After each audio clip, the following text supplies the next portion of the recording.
हमारे साथ कुछ लोग मौजूद हैं जो बाबू सर टॉप पर आए हुए हैं और यहाँ कैसे महसूस कर रहे हैं, हम इनसे जानते हैं। जी बताइए। सबसे पहले मैं आपको अस्सलाम वालेकुम बोलना चाहूँगा। हम यहाँ पर बाबू साहब टॉप पर आए हुए हैं, जैसा कि हम यहाँ पर मौसम देख सकते हैं। जब हम यहाँ बाबू साहब टॉप पर आए थे तब बर्फबारी बिल्कुल भी नहीं हो रही थी। सबका मूड ऐसा था जैसे ना ही कुछ हो।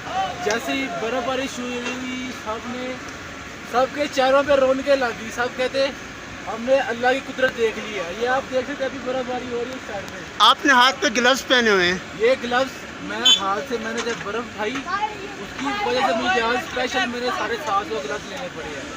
अगर आप बाबू साहब टॉप आए तो मैं आपको यही रेकमेंड करूंगा कि आप ग्लव्स अपने साथ लेके आए। कहाँ से हैं, कौन से सिटी से हैं? लाहौर से। Very good. लाहौर ही जिंदा दिल। लाहौर ही जिंदाबाद।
We just came 2 minutes ago and it was all blacked out. It was all, you couldn't see anything.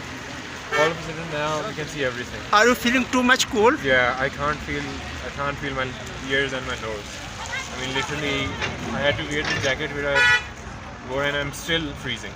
But you can see the view, it's crazy. It's really amazing. Oh, very nice.